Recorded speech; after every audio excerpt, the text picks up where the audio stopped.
संक्षेप 6 प्राण उमा संहिता अध्याय 28।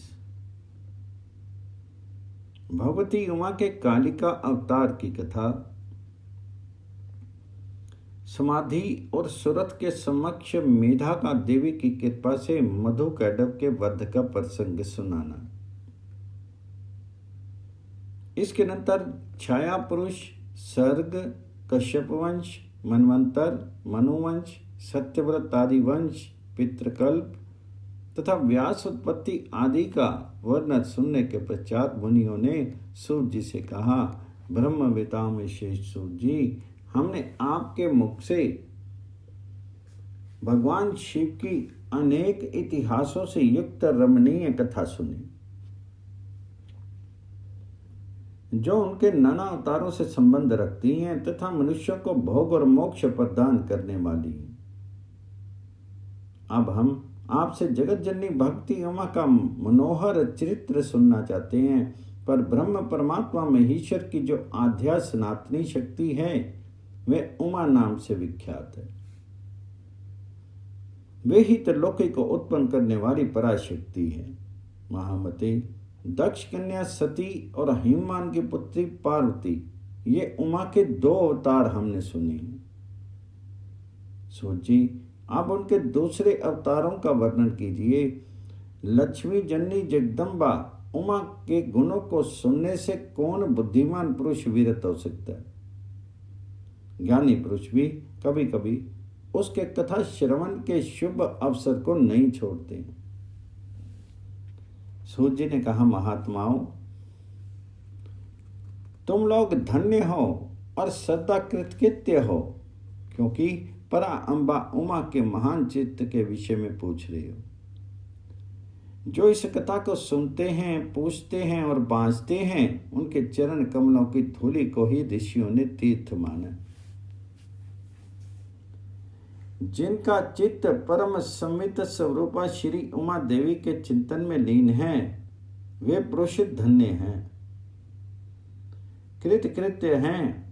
उनकी माता और कुल भी धन्य हैं, जो समस्त कारणों के भी कारण रूपा देवी श्री उमा की स्तुति नहीं करते, वे माया के गुणों से मोहित तथा भाग्यहीन हैं। इसमें संशय नहीं है। जो करुणा रस की सिंधु स्वरूपा महादेवी का भजन नहीं करते, वे संसार रूपी घोर अंधकूप में पड़ते हैं। जो देवी उमा को छोड़ करके दूसरे देवी देवताओं की शरण लेता है, वह मानो गंगा जी को छोड़ करके प्यास बुझाने के लिए मरुस्थल में जलाशय के पास जाता है। जिनके स्मरण मात्र से धर्म आदि चारों पुरुषार्थों की अनायास प्राप्ति होती है, उन देवी उमा की आराधना कौन श्रेष्ठ पुरुष छोड़ सकता है? पूर्व काल में महामना सुरथ ने महर्षि मेधा से ये बात पूछी थी। उस समय मेधा ने जो उत्तर दिया, मैं वही बता रहा हूं। तुम लोग सुनो। पहले स्वारोचिष मनवंतर में विरथ नाम से प्रसिद्ध एक राजा हो गए हैं। उनके पुत्र सुरथ हुए, जो महान बल और पराक्रम से संपन्न थे। वे दान निपुण, सत्यवादी, स्वधर्म कुशल, विद्वान, देवी भक्त, दया सागर तथा प्रजाजनों का भली भांति पालन करने वाले थे। इंद्र के समान तेजस्वी राजा सुरथ के पृथ्वी पर शासन करते समय 9 ऐसे राजा हुए, जो उनके हाथ से भूमंडल का राज्य छीन लेने के प्रयत्न में लगे थे। उन्होंने भोपाल सुरत की राजधानी कोलापुरी को चारों ओर से घेर लिया। उनके साथ राजा का बड़ा भयानक युद्ध हुआ। उनके शत्रुगण बड़े प्रबल थे, अतः युद्ध में भोपाल सुरत की पराजय हुई। शत्रुओं ने सारा राज्य अपने अधिकार में करके सुरत को कोलापुरी से निकाल दिया। राजा अपनी दूसरी पुरी में आए और वहां मंत्रियों के साथ रहकर के राज्य करने लगे, परंतु प्रबल विपक्षियों ने वहां भी आक्रमण करके उन्हें पराजित कर दिया। देव योग से राजा के मंत्री आदि गण भी उनके शत्रु बन बैठे और खजाने में जो धन संचित था वह सब उन विरोधी मंत्री आदि ने अपने हाथ में कर लिया। तब राजा सुरथ शिकार के बहाने अकेले ही घोड़े पर सवार होकर के नगर से बाहर निकले और गहन वन में चले गए। वहां इधर उधर घूमते हुए राजा ने एक श्रेष्ठ मुनि का आश्रम देखा जो चारों ओर फूलों के बगीचे लगे होने से बड़ी शोभा पा रहा था। वहां वेद मंत्रों की ध्वनि गूंज रही थी। सब जीव जंतु शांत भाव से रहते थे। मुनि के शिष्यों, प्रशिष्यों और उनके भी शिष्यों ने उस आश्रम को सब ओर से घेर रखा था। महामते, विप्रवर, मेधा के प्रभाव से उस आश्रम में महाबली व्याघ्र आदि अल्प शक्ति वाले गौ आदि पशुओं को पीड़ा नहीं देते थे। वहां जाने पर मुनीश्वर मेधा ने मीठे वचन, भोजन और आसन द्वारा उन परम दयालु विद्वान नरेश का आदर सत्कार किया। एक दिन राजा सुरथ बहुत ही चिंतित तथा मोह के वशीभूत होकर के अनेक प्रकार से विचार कर रहे थे। इतने में वहां एक वैश्य पहुंचा। राजा ने उससे पूछा, भैया तुम कौन हो और किस लिए यहाँ आए हो? क्या कारण है कि दुखी दिखाई दे रहे हो? ये मुझे बताओ। तो राजा के मुख से ये मधुर वचन सुनकर के वैश्य प्रवर समाधि ने दोनों नेत्रों से आंसू बहाते हुए प्रेम और नम्रता पूर्वक वाणी में इस प्रकार उत्तर दिया। वैश्य बोला, राजन, मैं वैश्य हूं, मेरा नाम समाधि है। मैं धनी के कुल में उत्पन्न हुआ हूं, परंतु मेरे पुत्रों और स्त्री आदि ने धन के लोभ से मुझे घर से निकाल दिया। अतः अपने प्रारब्ध कर्म से दुखी होकर के मैं वन में चला आया हूं। करुणा सागर प्रभु, यहां आकर मैं पुत्रों, पौत्रों, पत्नी, भाई, भतीजे तथा अन्य सहृदयों को कुशल समाचार नहीं जान पाता। राजा बोले, जिन दुराचारी तथा धन के लोभी पुत्र आदि ने तुम्हें निकाल दिया है, उन्हीं के प्रति मूर्ख जीव की भांति तुम प्रेम क्यों करते हो? तो वैश्य ने कहा, राजन, आपने उत्तम बात कही है। आपकी वाणी सार गर्भित है, तथापि स्नेह पास से बंधा हुआ मेरा मन अत्यंत मोह को प्राप्त हो रहा है। इस तरह मुंह से व्याकुल हुए वैश्य और राजा दोनों मुनिवर में था के पास के वैश्य सहित राजा ने हाथ जोड़ करके मुनि को प्रणाम किया और इस प्रकार कहा, भगवान, आप हम दोनों के मोह पाश को काट दीजिए।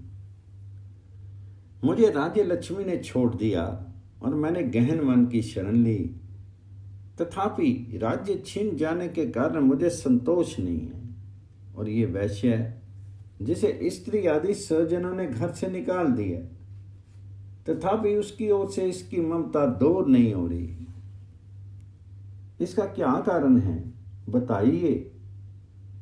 समझदार होने पर भी हम दोनों का मन मोह से व्याकुल हो गया, ये तो बड़ा भारी मूर्खता है। ऋषि बोले, राजन, सनातन शक्ति स्वरूपा जगदम्बा महामाया कही गई है। वे ही सबके मन को खींच करके मोह में डाल देती हैं। प्रभु, उनकी माया से मोहित होने के कारण ब्रह्मा और समस्त देवता भी परम तत्व को नहीं जान पाते हैं। फिर मनुष्य की तो बात ही क्या है।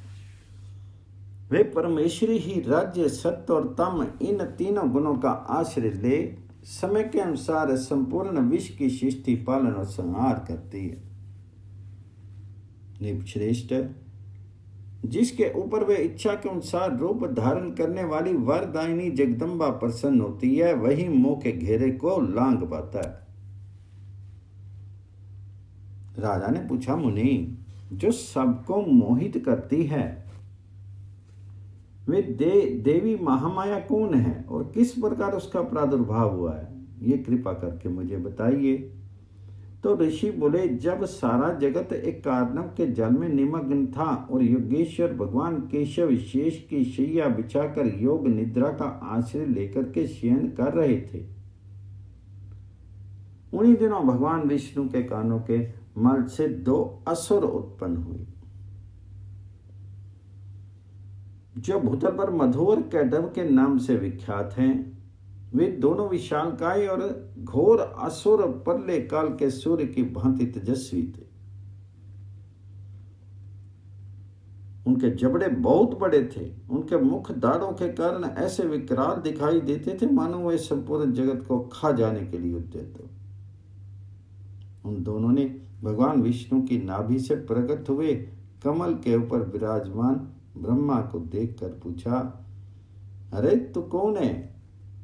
ऐसा कहते हुए वे उन्हें मार डालने के लिए उद्यत हो गए। ब्रह्मा जी ने देखा ये दोनों दैत्य आक्रमण करना चाहते हैं और भगवान जनार्दन समुद्र के जल में सो रहे हैं। तब उन्होंने परमेश्वरी का स्तमन किया और उनसे प्रार्थना की, अंबिके तुम इन दोनों दुर्जेद असुरों को मोहित करो और अजन्मा भगवान नारायण को जगा दो। ऋषि कहते हैं, इस प्रकार मधु और कैटव के नाश के लिए ब्रह्मा जी के प्रार्थना करने पर संपूर्ण विद्वान की अधिदेवी जगत जननी महाविद्या फागुन मास के शुक्ला द्वादशी को त्रैलोक्य मोहिनी शक्ति के रूप में प्रकट हो महाकाली के नाम से विख्यात हुई। तन आकाशवाणी है, कमलासन डरो मत। आज युद्ध में मधु कैटव को मार करके मैं तुम्हारे कंटक का नाश करूंगी। यूं कह करके वे मां माया श्री हरि के नेत्र और मुख आदि से निकल करके अव्यक्त जन्मा ब्रह्मा के दृष्टि पथ में आ खड़ी हो गई। फिर तो देवादिदेव ऋषिकेश जनार्दन जाग उठे। उन्होंने अपने सामने दोनों दैत्य मधु और कैटव को देखा। उन दैत्यों के साथ अतुल तेजस्वी विष्णु के 5000 वर्ष का बाहु युद्ध हुआ। तब महामाया के प्रभाव से मोहित हुए उन श्रेष्ठ दानवों ने लक्ष्मीपति से कहा, तुम हमसे मनवांछित वर ग्रहण करो। नारायण बोले, यदि तुम लोग प्रसन्न हो तो मेरे हाथ से मारे जाओ, यही मेरा वर है, इसे दो। मैं तुम दोनों को दूसरा वर नहीं मांगता। ऋषि कहते हैं, उन असुरों ने देखा सारी पृथ्वी कार्णव के जल में डूबी हुई है। तब वे केशव से बोले, हम दोनों को ऐसी जगह मारो जहां जल से भीगी हुई धरती ना। बहुत अच्छा कहकर के भगवान विष्णु ने अपना परम तेजस्वी चक्र उठाया और अपनी जांघ पर उसके मस्तक रख करके काट डाला। राजन, ये कालिका की उत्पत्ति का प्रसंग कहा गया है। महामते, अब महालक्ष्मी के प्रादुर्भाव की कथा सुनो। देवी उमा निर्विकार और निराकार होकर भी देवताओं का दुख दूर करने के लिए युग युग में साकार रूप धारण करके प्रकट होती है। उनका शीर ग्रहण उनकी इच्छा का वैभव कहा गया है। वे लीला से इसलिए प्रकट होती है कि भक्तजन उनके गुणों का गान करते रहें। अध्याय 28 से 45 पूर्ण। 46वें अध्याय में संपूर्ण देवताओं के तेज से देवी का महालक्ष्मी रूप में अवतार और उनके द्वारा महिषासुर का वध। ऋषि कहते हैं, राजन, रंभ नाम से प्रसिद्ध एक असुर था जो दैत्य वंश का शिरोमणि माना जाता था। उससे महातेजस्वी महिष नामक दानव का जन्म हुआ था। दानवराज महिष समस्त देवताओं को युद्ध में पराजित करके देवराज इंद्र के सिंहासन पर जा बैठा था और स्वर्गलोक में रह करके त्रिलोकी का राज्य करने लगा था। तब पराजित हुए देवता ब्रह्मा जी की शरण में गए। ब्रह्मा जी भी उन सब को साथ लेकर के उस स्थान पर गए जहां भगवान शिव और विष्णु विराजमान थे। वहां पहुंच करके सब देवताओं ने शिव और केशव को नमस्कार किया तथा अपना सब वृत्तांत यथार्थ रूप से व्योरेवार कह सुनाया। वे बोले, भगवान, दुरात्मा महिषासुर ने हम सबको सम्रांगन में जीत करके स्वर्गलोक से निकाल दिया, इसलिए हम इस मृत्यु लोक में भटक रहे हैं और कहीं भी हमें शांति नहीं मिल रही है। उस असुर ने इंद्र आदि देवताओं की कौन कौन सी दुर्दशा नहीं की है। सूर्य, चंद्रमा, वरुण, कुबेर, यम, इंद्र, अग्नि, वायु, गंधर्व, विद्याधर और चारण, इन सब के तथा अन्य लोगों के भी जो कर्तव्य कर्म हैं, उन सब को वह पापात्मा असुर स्वयं ही करता है। उसने दैत्य पक्ष को अभेदान कर दिया है, इसलिए हम सब देवता आपकी शरण में आए हैं। आप दोनों हमारी रक्षा करें और उस असुर के वध का उपाय शीघ्र ही सोचें, क्योंकि आप दोनों ऐसा करने में समर्थ हैं। देवताओं की यह बात सुनकर के भगवान शिव और विष्णु ने अत्यंत क्रोध किया। रोष के मारे उनके नेत्र घूमने लगे।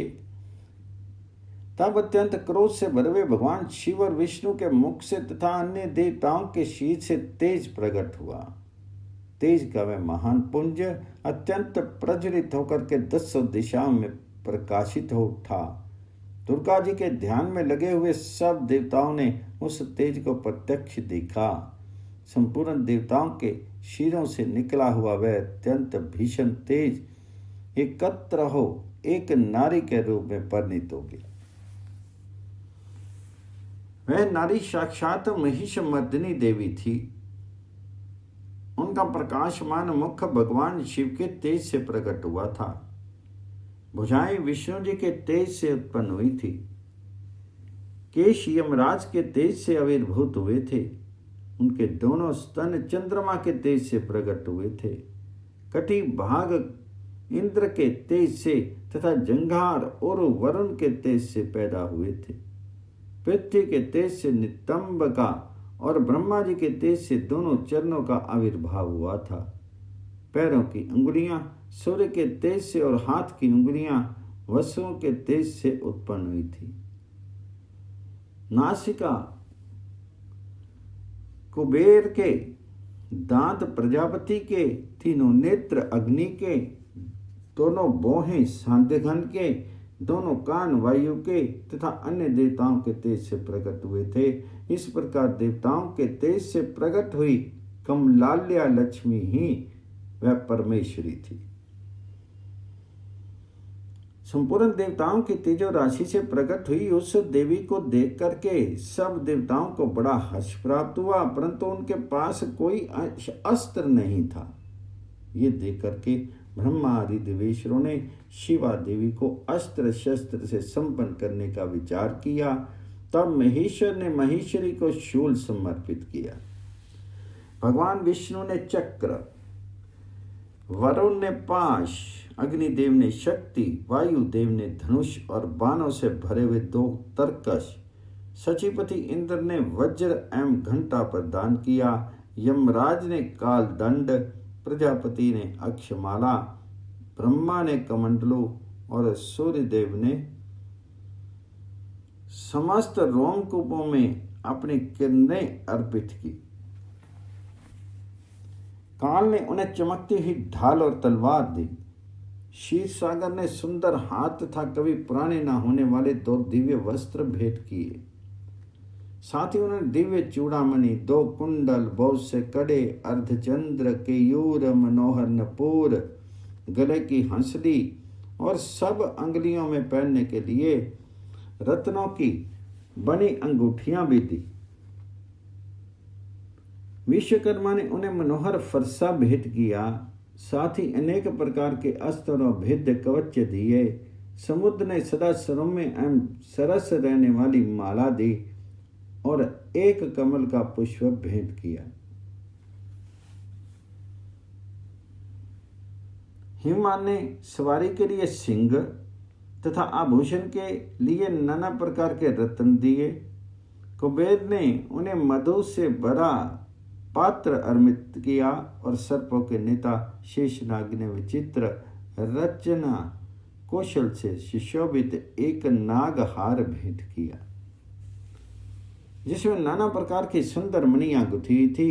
इन सब ने तथा दूसरे देवताओं ने भी आभूषण और अस्त्र शस्त्र देकर के देवी का सम्मान किया। तत्पश्चात उन्होंने बारंबार अट्टहास करके उच्च स्वर से गर्जना की। उनके इस भयंकर नाद से संपूर्ण आकाश गूंज उठा। उससे कड़े जोर की प्रतिध्वनि हुई, जिससे तीनों लोकों में हलचल मच गई। चारों समुद्र ने अपनी मर्यादा छोड़ दी, पृथ्वी डोलने लगी। उस समय महिषासुर से पीड़ित हुए देवताओं ने देवी की जय जयकार की। तदनंतर सब देवताओं ने उन महालक्ष्मी स्वरूपा पराशक्ति जगदम्बा का भक्ति गदगद वाणी द्वारा स्तवन किया। संपूर्ण त्रिलोकी को शोभग्रस्त देकर के देव वैरी दैत्य अपनी समस्त सेना को कवच आदि से सज्जित करके हाथों में हथियार लेकर के सहसा उठ खड़े हुए। रोष से भरा हुआ महिषासुर भी उस शब्द की ओर लक्ष्य करके दौड़ा और आगे पहुंच करके उसने देवी को देखा, जो अपनी प्रभा से तीनों लोगों को प्रकाशित कर रही थी। इस समय महिषासुर के द्वारा पालित करोड़ों शस्त्रधारी महावीर वहां पहुंचे। चीक्षुर, चामर, उदग्र, कराल, उद्दत, बाष्कल, ताम्र, उग्रास्य, उग्रवीर्य, बिडाल, अंधक, दुर्धर, दुर्मुख, त्रिनेत्र और महाहनु, ये तथा अन्य बहुत से युद्ध कुशल शूरवीर सम्रांगन में देवी के साथ युद्ध करने लगे। वे सब के सब अस्त्र शस्त्रों की विद्या में पारंगत थे। इस प्रकार देवी और दैत्यगण दोनों परस्पर जूझने लगे। उनका वह भीषण समय मार काट में ही बीतने लगा। इस तरह भयानक युद्ध होने के बाद महिषासुर देवी के साथ माया युद्ध करने लगा। तब देवी ने कहा, रे मोट, तेरी बुद्धि मारी गई है, तू व्यर्थ हाथ क्यों करता है? तीनों लोकों में कोई भी असुर युद्ध में मेरे सामने टिक नहीं सकते। यूं कह करके सर्व कलामयी देवी कूद करके महिषासुर पर चढ़ गई और अपने पैर से उसे दबा करके उन्होंने भयंकर शूल से उसके कंठ में आघात किया। उसके पैर से दबा हाथ होने पर भी महिषासुर अपने मुख से दूसरे रूप में बाहर निकलने लगा। अभी आधे शीश से ही वह बाहर निकलने पाया था कि देवी ने अपने प्रभाव से उसे रोक दिया। आधा निकला होने पर भी वह महाअधम दैत्य देवी के साथ युद्ध करने लगा। तब देवी ने बहुत बड़ी तलवार से उसका सिर काट करके उस असुर को धराशायी कर दी। फिर तो उसके सैनिक गण हाय हाय करके नीचे मुख किए भयभीत होकर के रणभूमि से भागने और त्राही त्राही की पुकार करने लगे। उस समय इंद्र आदि सब देवताओं ने देवी की स्तुति की, गंधर्व गीत गाने लगे और अप्सराएं नृत्य करने लगी। राजन, इस प्रकार मैंने तुमसे देवी के महालक्ष्मी अवतार की कथा कही है। अब तुम सुस्थिर चित्त से सरस्वती के प्रादुर्भाव का प्रसंग सुनो। अध्याय 46 पूर्ण। अध्याय 47 में देवी उमा के शीश से सरस्वती का आविर्भाव, उनके रूप की प्रशंसा सुनकर के शुंभ का उनके पास दूत भेजना, दूत के निराश लौटने पर शुंभ का क्रमशः धूम्रलोचन, चंड, मुंड तथा रक्त बीज को भेजना और देवी के द्वारा उन सब का मारा जाना। ऋषि कहते हैं, पूर्व काल में शुंभ और निशुंभ नाम के दो प्रतापी दैत्य थे, जो आपस में भाई भाई थे। उन दोनों ने चराचर प्राणियों सहित समस्त त्रिलोकी के राज्य पर बलपूर्वक आक्रमण किया। उनसे पीड़ित हुए देवताओं ने हिमालय पर्वत की शरण ली और संपूर्ण अभिष्टों को देने वाली सर्वभूतजननी देवी उमा का स्तमन किया। देवता बोले, महेश्वरी दुर्गे आपकी जय हो। अपने भक्तजनों का प्रिय करने वाली देवी आपकी जय हो। आप तीनों लोकों की रक्षा करने वाली शिवा हैं, आपको बारंबार नमस्कार है। आप ही मोक्ष प्रदान करने वाली परा अम्बा हैं, आपको बारंबार नमस्कार है। आप समस्त संसार की उत्पत्ति, स्थिति और संहार करने वाली हैं, आपको नमस्कार है। कालिका और तारा रूप धारण करने वाली देवी, आपको नमस्कार है। छिन्नमस्ता आपका ही स्वरूप है, आप ही श्री विद्या हैं, आपको नमस्कार है। पुनेश्वरी आपको नमस्कार है। भैरव रूपनी आपको नमस्कार है। आप ही बगलामुखी और धूमावती हैं, आपको बारंबार नमस्कार है। आप ही त्रिपुर सुंदरी और मातंगी हैं, आपको बारंबार नमस्कार है। अजिता, विद्या, जया, मंगला और विलासिनी, ये सभी आपके ही विभिन्न रूपों की संज्ञाएं हैं। इन सभी रूपों में आपको नमस्कार है। दोगथरी अर्थात माता अथवा कामधेनु रूप में आपको नमस्कार है। घोर आकार धारण करने वाली आपको नमस्कार है। अपराजिता रूप में आपको प्रणाम है। नित्या महाविद्या के रूप में आपको बारंबार नमस्कार है। आप ही शरणागतों का पालन करने वाली रुद्राणी हैं, आपको बारंबार नमस्कार है। वेदांत के द्वारा आपके ही स्वरूप का बोध होता है, आपको नमस्कार है। आप परमात्मा हैं, आपको मेरा प्रणाम है। अनंत कोटि ब्रह्मांडों का संचालन करने वाली आप जगदम्बा को बारंबार नमस्कार है। देवताओं के इस प्रकार स्तुति करने पर वरदायिनी एवं कल्याण रूपनी गौरी देवी बहुत प्रसन्न हुई। उन्होंने समस्त देवताओं से पूछा, आप लोग यहाँ किसकी स्तुति करते हैं? तब उन्हीं गौरी के शीश से एक कुमारी प्रकट हुई। मैं सब देवताओं के देखते देखते शिव शक्ति से आदर पूर्वक बोली, मां, ये समस्त स्वर्गवासी देवता निशुंभ और शुंभ नामक प्रबल दैत्यों से अत्यंत पीड़ित होकर के अपनी रक्षा के लिए मेरी स्तुति करते हैं। पार्थिव के शीर कोश से वह कुमारी निकली थी, इसलिए कोशकी नाम से प्रसिद्ध हुई। कोशकी ही साक्षात शुंभ असुर का नाश करने वाली शक्ति है। उन्हीं को उग्र तारा और महोग्र तारा भी कहा गया है। माता के शीश से सदा प्रकट होने के कारण वे इस भूतल पर मातंगी भी कहलाती हैं।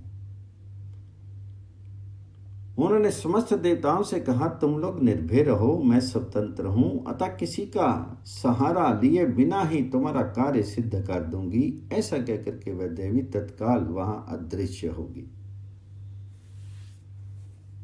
एक दिव्य शुंभ और निशुंभ के सेवक चंड और मुंड ने देवी को देखा। उनका मनोहर रूप नेत्र को सुख प्रदान करने वाला था। उसे देखते ही वे मोहित होकर के शुद्ध बुद्ध छोड़ करके पृथ्वी पर गिर पड़े।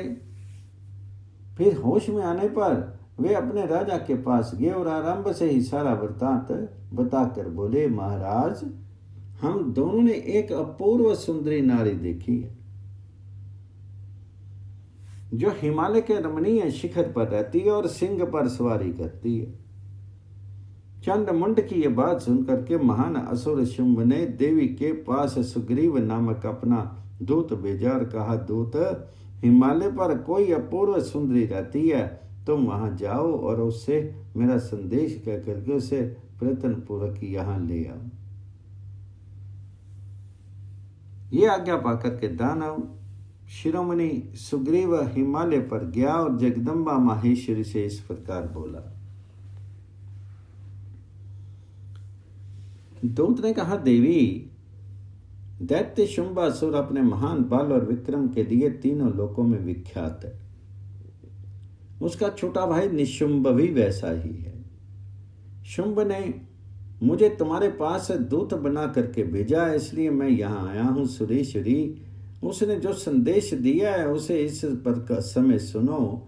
मैंने इस सम्रांगण में इंद्र आदि देवताओं को जीत करके उनके समस्त रत्नों का अपहरण कर दिया।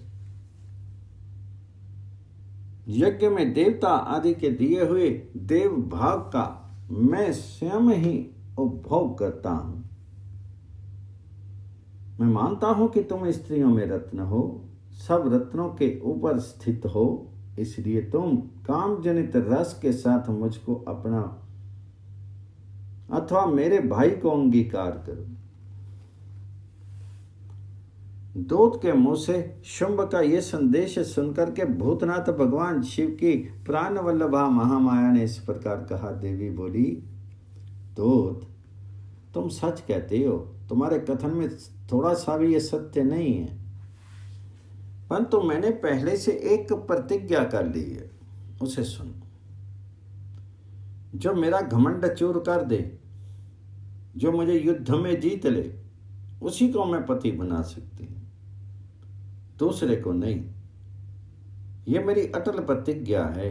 इसलिए तुम शुंभ और निशुंभ को मेरे यहां प्रतिज्ञा बता दो, फिर इस विषय में जैसा उचित होगा वैसा भी करेंगे। देवी की ये बात सुनकर के दानव सुग्रीव लौट गया। वहां जाकर के उसने विस्तार पूर्वक राजा को सब बातें बताई। दूत की बात सुनकर के उग्र शासन करने वाला शुंभ कुपित हो उठा और बलवानों में श्रेष्ठ सेनापति धूम्राक्ष से बोला, धूम्राक्ष, हिमालय पर कोई सुंदरी रहती है, तुम शीघ्र जाकर के जैसे भी वे यहाँ आए उसी तरह उसे ले आओ।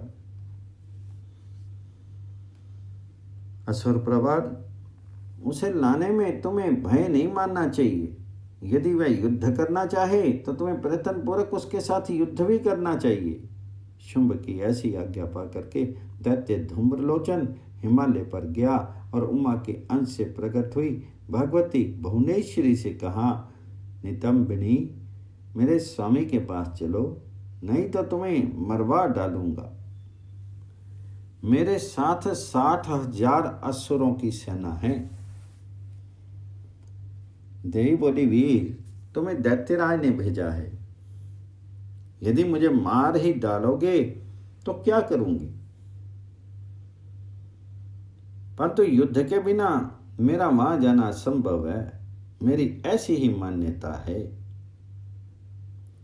देवी के ऐसा कहने पर दानव धूम्रलोचन उन्हें पकड़ने के लिए दौड़ा, परंतु महेश्वरी ने होम के उच्चारण मात्र से उसको भस्म कर दिया।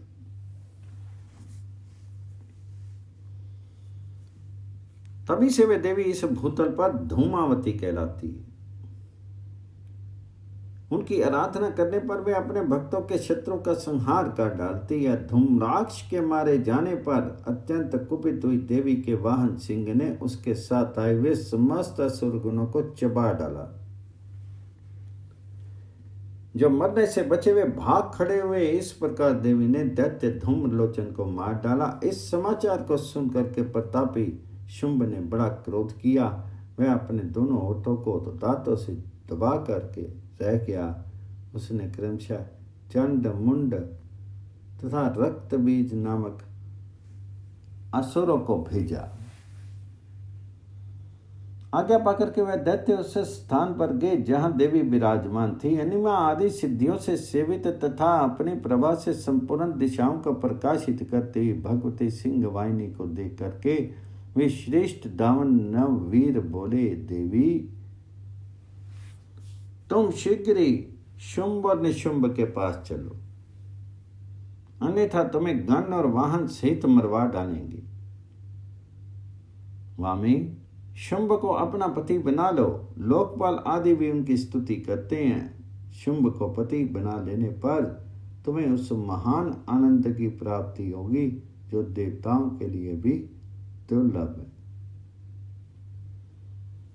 उनकी ऐसी बात सुनकर के परमेश्वरी अम्बा मुस्कुरा करके सरस मधुर वाणी में बोली। देवी ने कहा, अद्वितीय महेश्वर पर ब्रह्म परमात्मा सर्वत्र विराजमान है।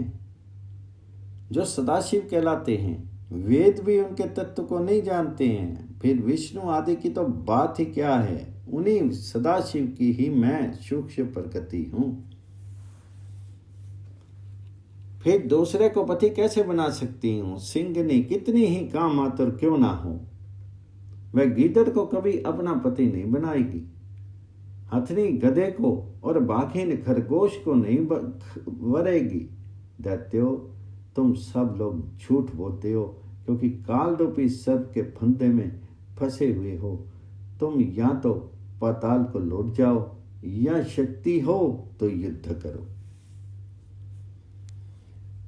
देवी का ये क्रोध पैदा करने वाला वचन सुनकर के वे दैत्य बोले, हम लोग अपने मन में तुम्हें अबला समझ करके मार नहीं रहे हैं, परंतु यदि तुम्हारे मन में युद्ध की ही इच्छा है तो सिंह पर सुस्थिर होकर के बैठ जाओ और युद्ध के लिए आगे बढ़ो।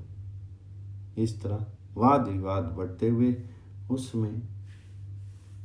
उनमें कलह बढ़ गया और सम्रांगन में दोनों दलों पर तीखे बाणों की वर्षा होने लगी। इस तरह उनके साथ लीलापूर्वक युद्ध करके परमेश्वरी ने चंड मुंड सहित महान असुर रक्त बीज को मार डाला। वे देव वैरी असुर द्वेष बुद्धि करके आए थे, तो भी अंत में उन्हें उस उत्तम लोक की प्राप्ति हुई जिसमें देवी के भक्त जाते हैं। अध्याय 47 पौर्ण।